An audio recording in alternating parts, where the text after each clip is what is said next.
ကျွန်တော်ခီးနေမှုခဲ့သမျှကမ္ဘာနိုင်ငံတွေတဲကမြို့တွေထဲမှာအရန်သဘောတကျရှိပြီးနေကျင်လိုက်တာလို့ဖြစ်မိတဲ့မြို့လေးတစ်မြို့ကတော့၄မြို့ပါအိန္ဒိယမြောက်ပိုင်းလက်ဒက်ဒေသရဲ့အကြီးဆုံးမြို့လည်းဖြစ်တယ်လို့မြို့တော်လည်းဖြစ်ပါတယ်မြို့လေးရဲ့ထူးခြားတဲ့မြေမျက်နှာသွင်းပြင်ဒေသခံတွေရဲ့ယူနီဖော်ယူမှုတိရစ္ဆာန်လေးတွေကစအေးချမ်းမှုတွေတွေ့မြင်ရပြီးဘာသာတရားကိုင်းဆိုင်မှုအပြည့်နဲ့ရှေးမွေနှစ်တွေများတဲ့ဒေသပါ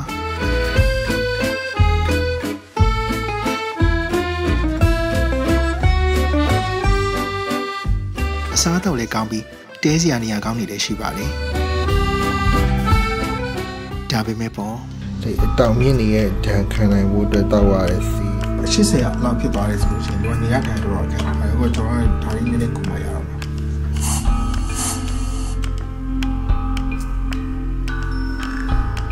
ဒီလင်းမျိုးလေးမှာဘာတွေထူးခြားလဲကျွန်တော်နဲ့ခီးထွက်ကြည့်ကြရအောင်ပါဗျာ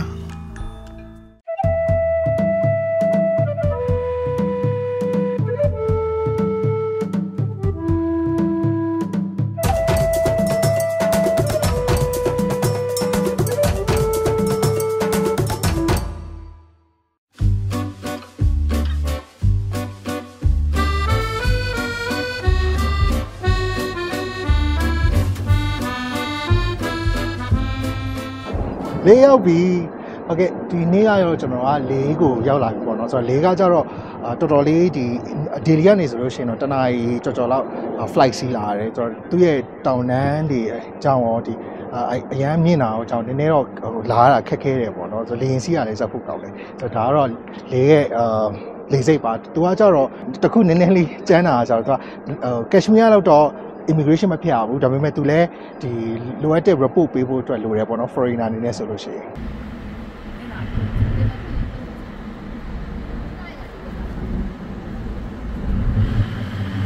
လေးဟာလက်ဒက်ဒေသရဲ့အသေးနှလုံးလို့ဆိုနိုင်ပါတယ်ပင်လယ်ရေမျက်နှာပြင်ထက်11500အမြင့်ပေမှာတည်ရှိနေပြီးခေါင်မိုးပြပြအိမ်လေးတွေရှိရာတောင်ပေါ်မြို့လည်းဖြစ်ပါတယ်တိဘက်နဲ့ဆက်နွယ်နေတဲ့ဒေသဖြစ်လို့တိဘက်ယဉ်ကျေးမှုနဲ့ရိုးရာဓလေ့တွေမြင်တွေ့ကြရပါတယ်ရိုးသားတဲ့ပြုံးလေးတွေရှိတဲ့ဒေသခံတွေကိုမြင်တွေ့ကြရမယ့်မြို့လေးပါ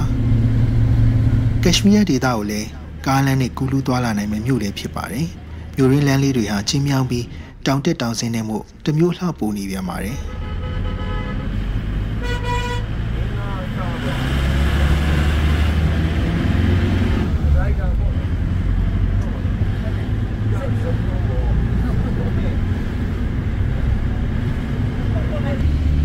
ဒီလီမှာရသမျှပစ္စည်းအစုံဒီမှာဝယ်ယူနိုင်တာကလည်းသဘောကျစရာပါ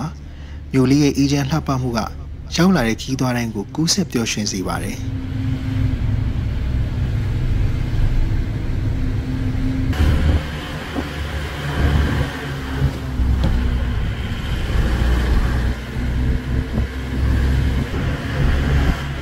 ခီးသွားမြို့လေးဖြစ်တာမို့တဲခိုစရာဟိုတယ်ကောင်းလေးတွေလည်းများပါတယ်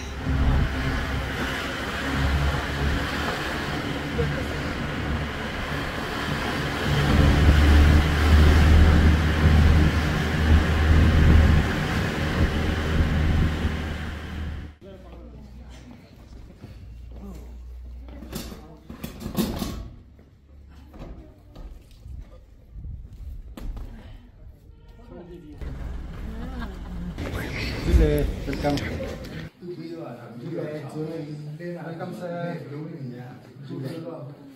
ဒီမှာတော့ကျွန်တော်တို့ကနှုတ်ဆက်တယ်ဆိုလို့ရှိရင်တခြားအိန္ဒိယနေနဲ့မတူတော့ဘူးပေါ့နော်ဆိုတော့လဲလက်တာမှာကျတော့ဂျူလေးဆိုပြီးတော့နှုတ်ဆက်တယ်အဲ့ဒါကျတော့ဒါ all in one သုံးတယ်လို့ပဲပြောရမလားမင်္ဂလာပါ hello ကျေးဇူးတင်ပါတယ် thank you စသည်ဖြစ်ပေါ့နော်အားလုံးကဒီတစ်လုံးနဲ့ပဲလုပ်ဖြစ်တယ်ပြီးတော့တို့ဒီမှာလဲကျွန်တော်တို့ဘူတန်တို့ဘာလို့လုံမှာပဲပေါ့နော်အခုလိုဒီ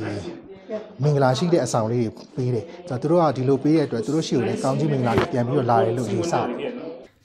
ဒါကကျွန်တော်အခန်းလေးဒီခန်းလေးကကြတော့သူက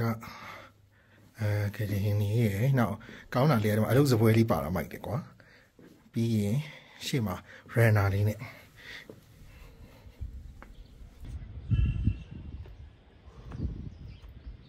ဒီကကြတော့အောက်ဆီဂျင်ပေါ့နော်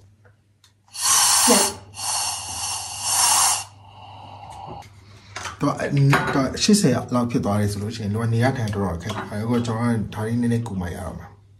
ဒါတော့လေးကိုမလာခင်ဒေလီမှာကလေးကကျွန်တော်ဟာ attitude အမြင့်တန်ခံနိုင်ဖို့ကြိုတင်ပြင်ဆင်ခဲ့တာပါဒီဟာကသူကဒီအမြင့်နေသွားတဲ့ခါကြလို့ရှိရင်အခု တောင်မြင့်ရဲ့ဒဏ်ခံနိုင်ဖို့အတွက်တောက်ရတဲ့စီးဆိုပြီးတော့တိုက်တာပေါ့နော်အဲ့ဒါဒီနေတောက်ကြတယ်တောက်ကြိုပြီး12နာရီကြိုပြီးတောက်ရတယ်နေ့စဉ်အသားကြတဲ့ဒီဆေးကိုဆက်တောက်သွားကြပြီးအောက်ဆီဂျင်ပမာဏနည်းနည်းရှူပြီးချိန်မှာတော့ကျွန်တော်နေ့လည်စာစားဖို့အဆင်ပြေသွားပါတယ်ရိုးရိုးလှပမှုကလည်းအရာရာမိသွားစေတဲ့အထိပါပဲလေးဦးလာလိန်သတိပြုစရာအချက်ကဖုန်းဆင်ကပ်ပါဒီလီမှာဝယ်ထားတဲ့ SIM ကတ်တွေကဒီမှာအလုံးမလုံးတော့ပါဘူးအကုန်အသစ်ပြန်ဝယ်ရပါတယ်နေဆက်နဲ့နီးတာကြောင့်ရောစစ်ဌာနချုပ်တွေရှိတာကြောင့်ရောလုံခြုံရေးတင်းကျပ်လို့ SIM register တေချာလုပ်ဖို့လိုအပ်တာကြောင့်ဒီမှာအသစ်ဝယ်သုံးကြရတာပါနိုင်ငံခြား roaming လောက်လာတဲ့ SIM ကတ်တွေကိုလည်းဒီမှာသုံးလို့မရပါဘူးအင်တာနက်လိုင်းအရန်ကြီးမကောင်းပေမဲ့သုံးလို့တော့အဆင်ပြေပါတယ်အခုကျွန်တော်လဲလက်တာကိုရောက်နေတာပါလဲလက်တာမှာကြတော့သူကအိန္ဒိယရဲ့တခြားနေရာတွေနည်းနည်းလေးကွာတာပေါ့နော်ဆိုတော့လဲလက်တာကဘာလို့ကွာလဲဆိုတော့သူကဒီဘက်ချက်မှာဆိုလို့ရှိရင်တိဘက်တရုတ်ပေါ့နော်တရုတ်တိဘက်နောက်ပြီးတော့ဒီဘက်မှာဆိုလို့ရှိရင်တော့ပါကစ္စတန်နယ်စပ်နှစ်ခုရဲ့ကြားထဲမှာနိုင်ငံနှစ်ခုရဲ့ကြားထဲမှာနေနမိတ်ထိစပ်နေတာဆိုတော့ဒါထူးခြားတဲ့အပိုင်းဖြစ်သွားတယ်အဲ့တော့သူတို့ရဲ့ဒီရုပ်ရည်ယူပကားပြီးတော့အနေထိုင်ပြုမှုနှုတ်ခွန်းဆက်တဲ့စကားအစားအိန္ဒိယနဲ့ကွဲသွားတာပေါ့နော်ဒါလေးကဒီဒေသကိုလာရင်ထူးခြားချက်ဖြစ်ပါတယ်ဒီဒေသကိုလာရင်နောက်ထပ်ထူးခြားတာကအသက်ရှူမောရတာဘာလို့လဲဆိုတော့သူကအရန် high altitude ဖြစ်တာပေါ့နော်အခုဆိုကျွန်တော်ဆိုပြောင်းနဲ့မောတောင်လာတယ်ဘာလို့လဲဆိုတော့ဒီကတန်ကိုကျွန်တော်ဒီနေ့မှရောက်တာဆိုတော့ခံနိုင်အားသိမ့်မရှိသေးဘူးမရှိသေးတော့ဒီလာရဲ့လူတွေကဒီအသက်ရှူကျက်တက်တာမျိုးပါမျိုးဆိုလို့ရှိရင်ကြိုပြီးစဉ်းစားတင်တယ်တချို့ travel tour တွေကတော့ဒီ oxygen ဘူးလေးတွေကိုကြိုတင်စီစဉ်ပေးထားတဲ့အတွက်အဆင်ပြေနိုင်တယ်ပေါ့ရဲလက်တန်းကိုလာဖို့အတွက်ကောင်းတဲ့အချက်တွေအများကြီးပဲရာသီဥတုအရင်အေးတယ်ပြီးတော့သူပတ်လည်မှာဒီရေခဲတောင်လေးတွေလွှမ်းနေတာကိုကျွန်တော်မြင်ကြရတယ်သူဟိမဝန္တာတောင်တိုင်းလေးပေါ်မှာရှိနေတဲ့မြို့လေးလည်းဖြစ်နေတာပေါ့နော်သူကဒါပေမဲ့ရာသီဥတုအားဖြင့်ဆိုလို့ရှိရင်အေးမြတယ်ဘာလို့အေးမြလဲဆိုတော့ပတ်ဝန်းကျင်တစ်ခုလုံးကကြတော့သူကဒီသဲကန်တာရတော့ဖြစ်နေတယ်ဆာဟာရသဲကန်တာပုံစံမျိုးပေါ့ဒါပေမဲ့သူကဒီတောင်အမြင့်လေးပေါ်မှာရှိနေတဲ့အတွက်သူ့ကိုကြတော့ cold desert လို့ခေါ်တာပေါ့နော်ဆိုတော့အေးမြကန္နာရလို့ပြောလို့ရမယ်အေးမြကန္နာရဖြစ်နေတဲ့အတွက်ရာသီဥတုလေးအဆင်အေးပြီးတော့တောင်ပေါ်မြို့လေးမှာရောက်နေတဲ့ခံစားချက်မျိုးလေးရတယ်သူရဲ့ဒီမှာရှိနေတဲ့ရင်ကျေးမှုပုံစံတွေအားလုံးကကြတော့တိဘက်ရဲ့အဆက်အနွယ်ပုံစံလေးသွားတဲ့အတွက်အဆောင်တိဆောက်တဲ့ပုံတွေဒီဇိုင်းယူပုံတွေအားလုံးကတိဘက်ဟန်ကိုသူတို့အများကြီးယူထားတာတွေ့ရတယ်ဆိုတော့ဒါလေးတွေကဒီကိုလာလို့ရှိရင်အမြင်ထူးခြားပြီးတော့လှတာလေးတွေပေါ့အထူးဖြင့်ဒီဒေတာကိုကြိုက်တာကဆိုင်ကယ်မောင်းလို့ကောင်းတဲ့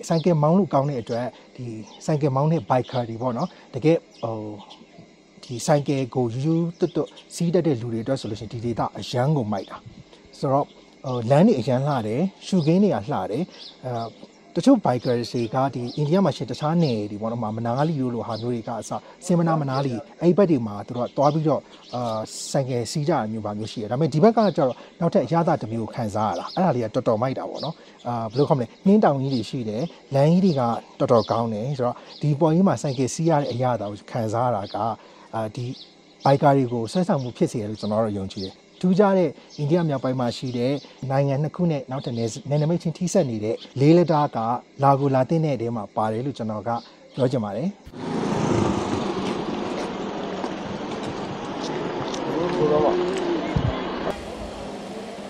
ကျွန်တော်တို့ကရောက်တဲ့ညနေမှာမြို့လေဘက်လမ်းလျှောက်ထွက်ရင်းနဲ့နာမည်ကျော်လေးစီးလမ်းကြီးကိုသွားဖြစ်ခဲ့ပါတယ်ဆိုင်မျိုးစုံတွေ့ရပေမဲ့အရက်ဘီယာရောင်းချတဲ့ဆိုင်တော့မတွေ့မိပါဘူးမတောက်ရမတားမြစ်ထားပေမဲ့အောက်ဆီဂျင်ကျနေခြင်းမတောက်သင့်ဘူးလို့ဆိုတာကြောင့်လေဆိုင်တွေနေပါတာဖြစ်နိုင်ပါတယ်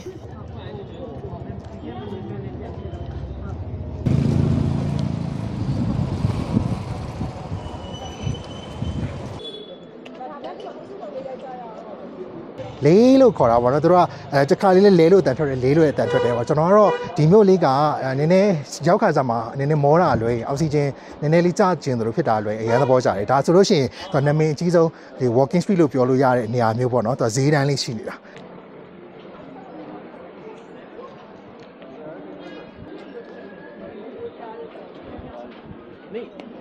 လေးစည်းုံကြီးတွေထဲမှာလည်းပစ္စည်းမျိုးစုံဝယ်နိုင်ပါသေးတယ်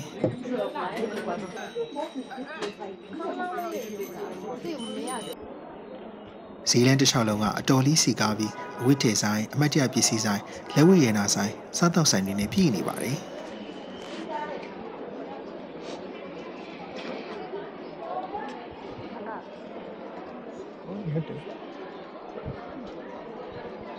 ဒီဈေးကိုဒီလောက်ကြီးပဲလို့မထင်တာပဲကျွန်တော်တော်တော်လေးသဘောကျတယ်။ဒါ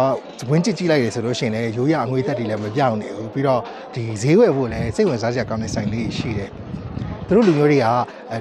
ဒီမှာရှိနေတဲ့ဒေတာခံတွေကကြတော့တခြားဒေတာဒီအိန္ဒိယရဲ့တခြားဒေသလူတွေမတူပေါ့နော်နည်းနည်းလေးရာသီဥတုအေးလို့လာမသိဘူးစိတ်အေးထားပြီးတော့စကားအေးပြောတတ်တဲ့အနေထားလေးတော့ရှိတယ်အဲ့ဒါလေးလည်းသဘောကျစရာလေးအခုလိုညဘက်ချိန်ကြောင်လည်းမီးတွေပါလေထိုးတာပေါ့ကျွန်တော်တို့ညဘက်ချိန်တွေရောက်သွားတာပါအရင်မိုက်တဲ့ဒီဇိုင်းတွေကတော့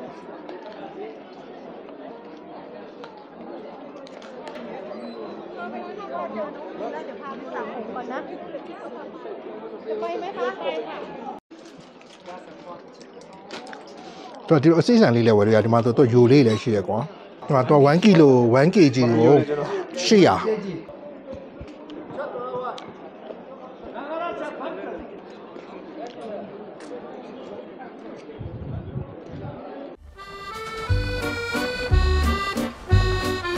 နောက်ရက်ဒီမှာတော့လေးမျိုးအနီးကရောက်ဖူးတဲ့နေရာတွေကိုထွက်လေဖြစ်ခဲ့ပါတယ်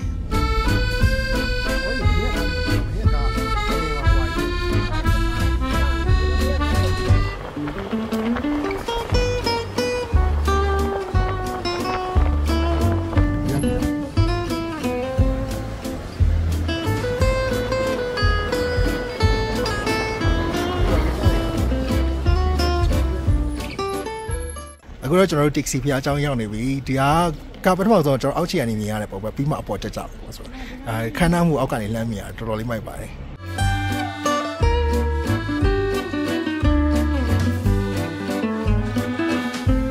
ဂုံပါလို့ဒေတာအခေါ်ရှိတဲ့ဘုံကြီးကျောင်းတွေထဲမှာတစ်ဆေးဂုံပါကတော့၄မျိုးရောက်ရင်မဖြစ်မနေရောက်ဖူးတဲ့နေရာပဲဖြစ်ပါတယ် index မြေကမ်းပေါ်မှာတည်ရှိနေပြီး၄မျိုးကနေတော့ကီလို20ခန့်လာကြရပါတယ်လက်ထက်ဒေတာအလဲပိုင်းကကြော်ကြားတဲ့ဘုံကြီးကျောင်းဖြစ်ပြီးကျောင်းဆောင်10ဆောင်ရှိတဲ့ကျောင်းကြီးပါ15ရာစုကတည်းကတိဆောက်ခဲ့တာဖြစ်ပြီးအထက်12ထပ်ပါတဲ့ကျောင်းကြီးလည်းရှိပါတယ်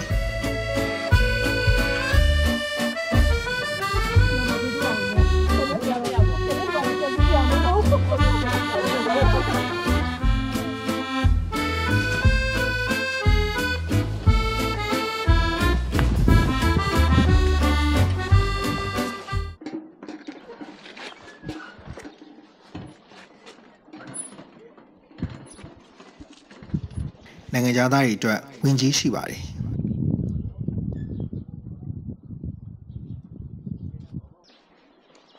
အပေါ်ဆုံးကပြည်မကျောင်းဆောင်ကြီးတွေအထိတက်ကြည့်တင်ပါတယ်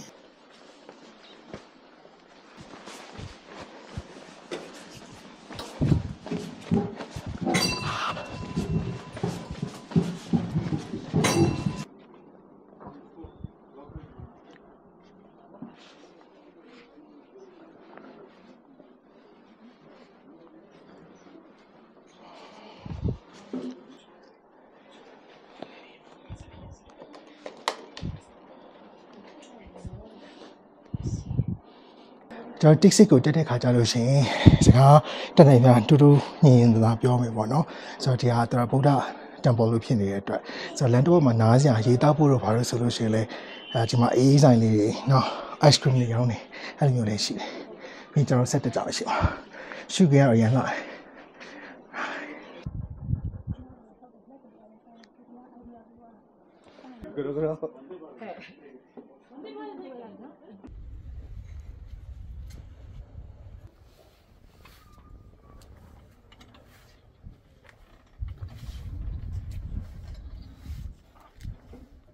ဒီမှာကွာအောက်ဆီဂျင်လေးနေတယ်ဒါပေမဲ့ဘယ်လိုခေါ်မလဲရောက်တဲ့အချိန်လေးမှာတော့ရောက်တဲ့အောင်တက်တဲ့တယ်လို့ယူဆတာပေါ့နော်ဒီဟာဆိုလို့ရှိရင်ဒီ data မှာဆိုT6 ကနာမည်ကြီးဆုံး monastery ထဲမှာပါတယ်ဆိုတော့ကျွန်တော်ကတော့ရောက်တယ်ဆိုလို့ရှိရင်မဖြစ်မနေတက်စေချင်ပါတယ်ဒီကျောင်းတော်ကြီးဟာဒလိုင်းလာမဆရာတော်ကြီးနဲ့လည်းအဆက်ဆက်ရှိပါလေကျောင်းတော်ရှိရာတောင်ထိပ်ကိုရောက်ရင်တော့ရှင်မြေကျင်နဲ့အတူလေးလာစရာကျောင်းဆောင်များစွာကိုမြင်ကြရပါလိမ့်မယ်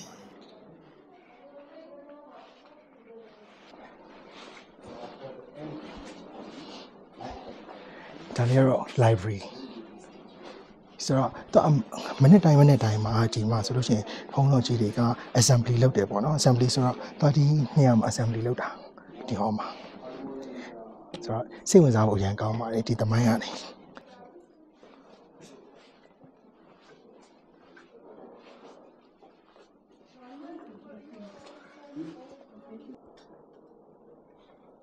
So this picture is showing. This picture is called the Wheel of Life.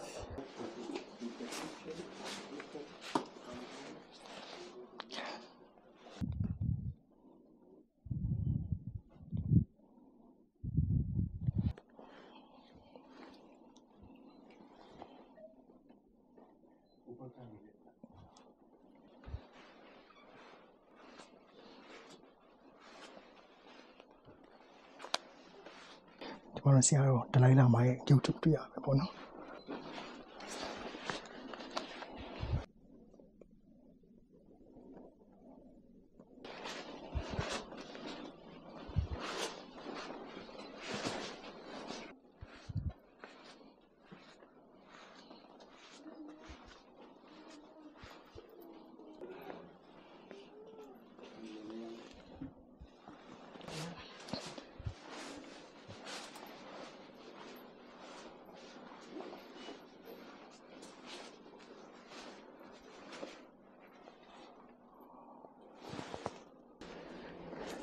ဒီညလာလို့ရှင်တော့ root of လေးတက်တာပိုကောင်းတာပေါ့နော် root of တက်တော့ဒီရဲ့ဝင်းကျင်အလှအကုန်မြင်ရတယ်အခုဒီဘက်တစ်ဖက်ချမ်းမှာဆိုလို့ရှင်တော့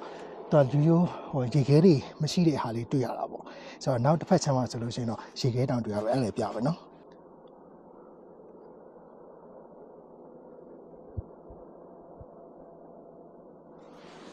ဒီဘက်ချမ်းတော့လူဝေခွင့်မပေးဘူးကွာပြီးတော့ဒီဘက်မှာဆိုရင်တော့အခုနပြောတဲ့အတိုင်းပဲရေခဲတောင်ကြီးပါလို့မိုင်းဒီဘက်လေးမှာကျတော့သူကဟွာရှိတယ်ဒီကျောင်းဆောင်ဟောင်းတစ်ခုပေါ့နော်အဲ့တော့လေခုထိထိန်းသိမ်းပြီးပြသထားတယ်ပြီးရင်ကျွန်တော်တို့ကဒီဘက်ကကျောင်းဆောင်တစ်ခုလည်းတောင်းမယ်အဲ့ကျောင်းဆောင်လေးတော်တော်လှတယ်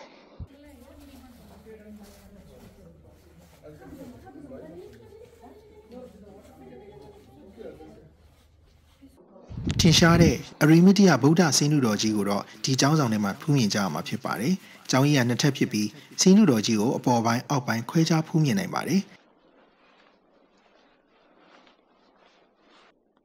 ထိုင်တော်မူဆင်းနုတော်ကြီးဖြစ်ပြီးညံတော်49ပေမြင့်ပါတယ်။ဒီဆင်းနုတော်ကြီးကို၄နှစ်ကြာပြုလုပ်ခဲ့တာဖြစ်ပြီးတော့ရွှွန့်ရွှေစည်းကြီးနီတွေကိုအသုံးပြုလို့ဒေသခံလက်မှုပညာရှင်တွေကဖန်တီးခဲ့တာပါ။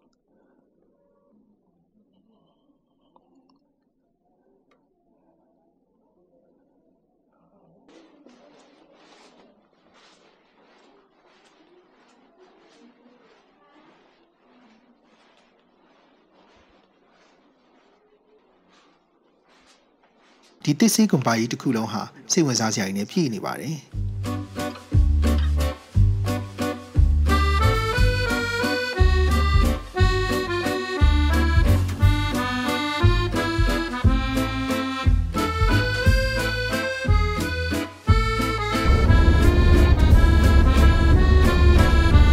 ဒီမြို့အနီးမှာနောက်ထပ်နာမည်ကျော်တဲ့ဘုန်းတော်ကြီးကျောင်းတစ်ကျောင်းဖြစ်တဲ့ Hemis Monastery ကိုလည်းဆက်သွားဖြစ်ခဲ့ကြပါတယ်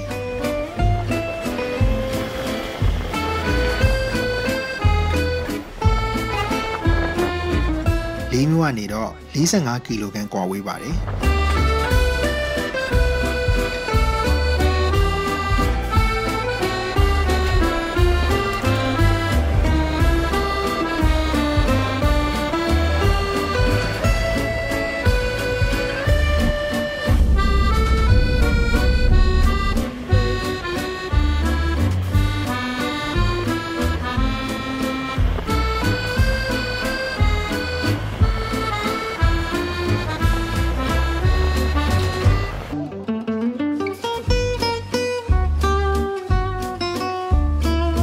ရုပ်ကြက်အပြင်အကြည့်ရင်တော့တာမန်အဆောက်အုံကြီးလိုပဲထင်ကြရမှာပါ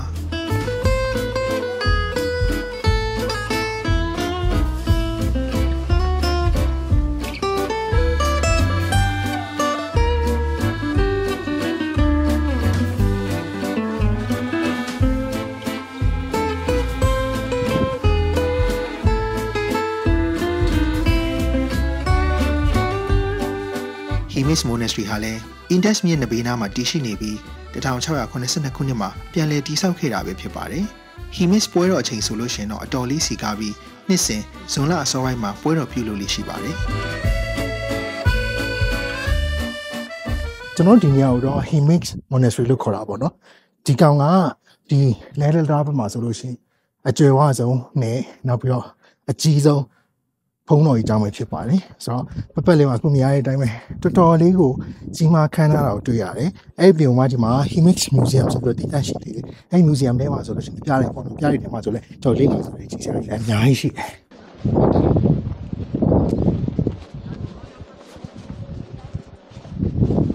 ဒီ Himix Monastery ဟာ17ရာစုမတိုင်မီကလေးကတည်ရှိနေခဲ့တာပဲဖြစ်ပါတယ်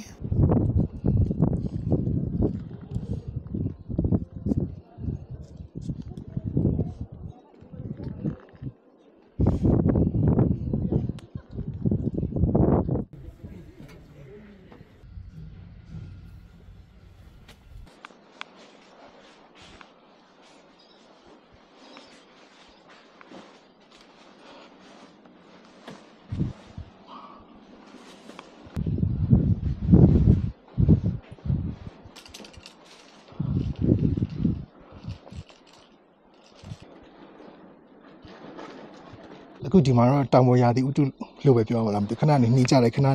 နေပူသွားလိုက်ဖြစ်နေတာပေါ့နော်အခုကျွန်တော်မြင်နေရတဲ့ Himix Museum ရှိတယ်အဲ့ဒီ museum ကိုဝင်ချင်းဆိုလို့ရှိရင်သူက souvenir shop ရှိတယ်ပေါ့နော် souvenir shop ထဲမှာကျတော့ဒီရောင်းတဲ့လူတွေကလည်းဖုန်းတော်ကြီးတွေပဲရောင်းတာဆိုတော့ဒါကဈေးစစ်ဖို့လည်းတော့ခက်တာပေါ့နော်ပြောရဆိုတာဆိုတော့ဒါပေမဲ့လည်းဈေးလည်းမစစ်ကြဘူး fixed price လို့ဖြစ်နေပြီးတော့ဒီတိုင်းပဲဝယ်ရလို့ဖြစ်နေတာပေါ့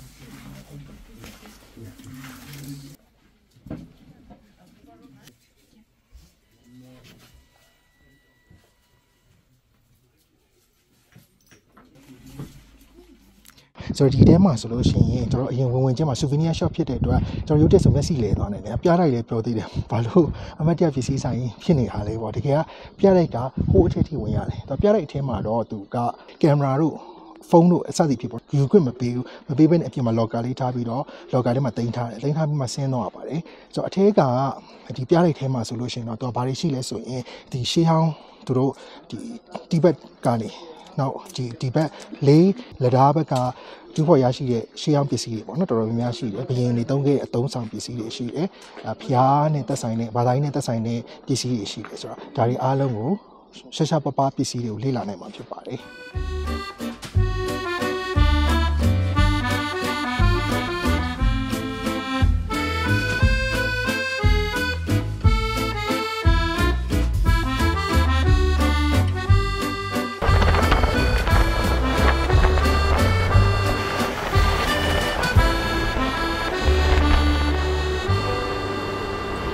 ကျွန်တော်တို့ကနေ့လည်စာကိုတော့၄မြို့ထဲမှာပြန်စားဖြစ်ခဲ့ပါတယ်ဒီနေ့တော့ကျွန်တော်တို့ဟိုစားပြီးလဲလက်သားဘက်ကဒေသစာလေးစားကြဘူးဒေသစာလေးတွေမှာတော့ share ပဲခုလိုဖတ်ထုတ်ကိုတို့ဖတ်ထုတ်ကို share စားတာเนาะဖတ်ထုတ်ကိုမျိုးစားတယ်ဒီနေ့ကျွန်တော်တို့ menu ထဲမှာပဲဖတ်ထုတ်ပါမနေဘူးဒါဆိုလို့ရှိရင်ဒါ soup ပေါ့ဖတ်ထုတ် soup နောက်တစ်ခုဆိုလို့ရှိရင်ဖတ်ထုတ်ပေါင်းရှိသေးတယ်ကောင်းတာမို့ကျွန်တော်ဒီနေ့ကရာသီဥတုကမိုးတော်ကြာသွားကြာတဲ့အချိန်မှာကောင်းနေပါတို့တို့ကဒီဘက်မှာစိတ်တွေအရန်စားတယ်စိတ်စားတော့ဒါဆိုလို့ရှိရင်စိတ်ဖတ်ထုတ်ခုနကတော့ကြက်သားဖတ်ထုတ်ပေါ့ကွာဒါတွေကစိတ်သားဟင်းကျွန်တော်ကစိတ်တော့အရန်မကြိုက်ဘူးဒါပေမဲ့လည်းစားဖြစ်ပါတယ်ဘာသာနဲ့လဲကျွန်တော်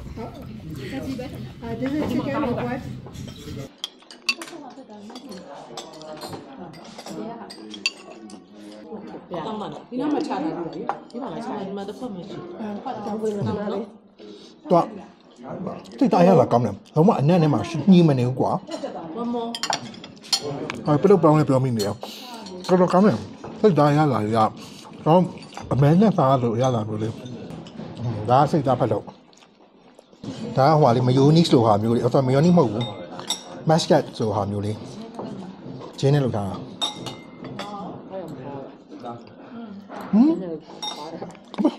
တော့အထဲမှာလေကွာလေဟိုပေါင်ဗာလဲ6လုံးပေါင်းလို့ပဲအကြီးလေးနဲ့โอ้ยอร่อยมาก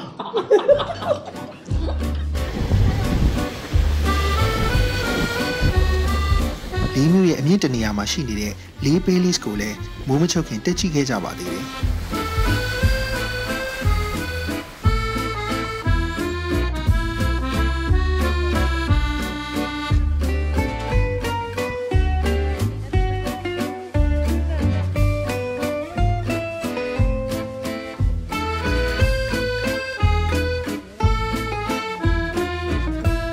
ကတော့ကျွန်တော်တို့၄နန်းတော်ကိုတောင်းပါပေါ့နော်၄နန်းတော်ကကြတော့ဒီတစ်မြို့လုံးစီးမြ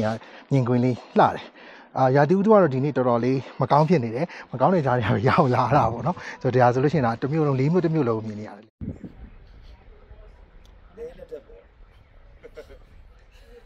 တော်ဝင်နန်းတော်ဖြစ်ခဲ့ပူပြီး AD 1600မှာတိစောက်ခဲ့တာလို့သိရပါတယ်19ရာစုအလယ်မှာတော့ဖြိုဖျက်ခံရလို့တော်ဝင်မိသားစုဟာ Stoke Palace ကိုနန်းရွှေ့ခဲ့ကြရပါတယ်အထက်9ထပ်ပါဝင်ပြီးအပေါ်ထပ်တွေမှာတော်ဝင်မိသားစုတွေနေထိုင်ခဲ့ကြတာပါအခုချိန်မှာတော့အောက်ဆုံးထပ်မှာပြရိတ်တစ်ခုရှိနေပါပြီ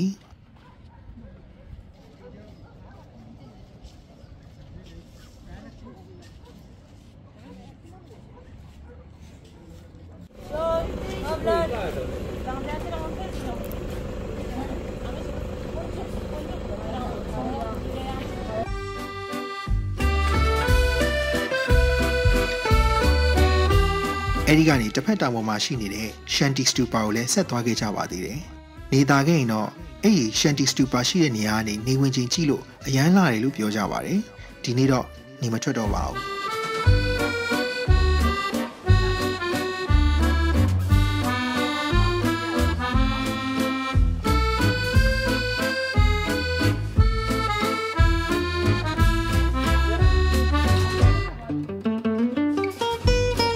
ဒီ Shanty Stupa ကို1990ခုနှစ်တုန်းကဂျပန်ဘုန်းတော်ကြီးတစ်ပါးတည်ထားခဲ့တာပဲဖြစ်ပါတယ်။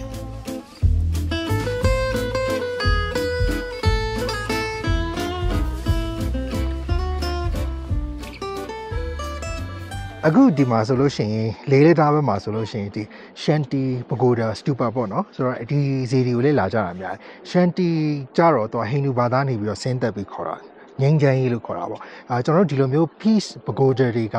ဒီအိန္ဒိယတဝမ်းမှာလည်းများတယ်ဥပမာဂျပန်လိုဟာမျိုးတွေမှာလည်းရှိတယ်ကျွန်တော်တို့မြန်မာနိုင်ငံမှာလည်းရှိပါလိမ့်မယ်ဆိုတော့ဒီငင်းချမ်းရေးစီတွေတော်တော်များများကို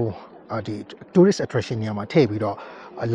လာရောက်ဖူးမြော်ကြတာမျိုးရှိတယ်ပေါ့နော်ဒါဒီလေဒီလဲဒေတာမှာဆိုလို့ရှိရင်မဖြစ်မနေလာတဲ့ထဲမှာတစ်ခုပါပဲဖြစ်ပါတယ်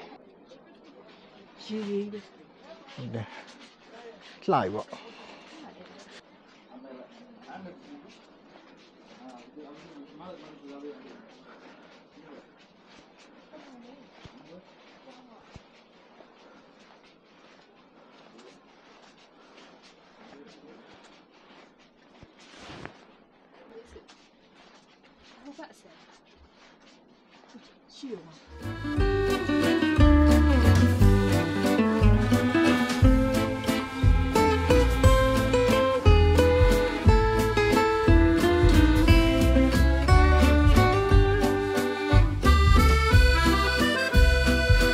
လေးမြို့မှာဆေးလိပ်တောက်တာကိုကန့်သက်ထားတာတွေ့ရပါတယ်။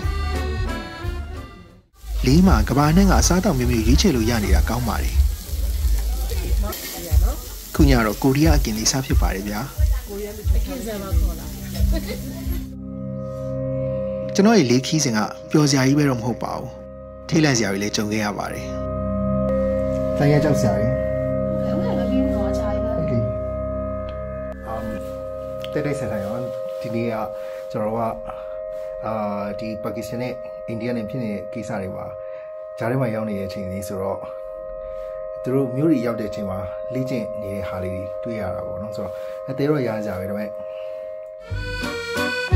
အချိန်ကာလတစ်ခုမှာတော့ထိတ်လန့်စရာနိုင်ငံစီရေးတင်းမာခြင်းနဲ့ကြုံခဲ့ရပေမဲ့လေးမျိုးဟာအခုတော့ပုံမှန်တိုင်းစီကားသက်ဝင်ငြိမ်းအေးလှပနေစေဖြစ်ပါတယ်လေးကပြန်သွားခြင်းစရာကောင်းလောက်အောင်ခီးသွားတွေကိုဆွဲဆောင်မှုရှိတဲ့မြို့လေးလည်းဖြစ်ပါတယ်ရာသီဥတုလေပတ်စရာအစားအသောက်နေထိုင်စရာလူမှုအဆင့်တန်းနဲ့နေထိုင်မှုပုံစံဘယ်ဘက်ကကြည့်ကြည့်စိတ်ချမ်းသာစရာဖြစ်လို့မရောက်ဘူးသေးရင်သွားဖို့သွားကြည့်ဖို့ပြောလိုက်ချင်ပါတယ်ခင်ဗျာဟုတ်ကဲ့ကျွန်တော်တီဟာ The Traveler ပါ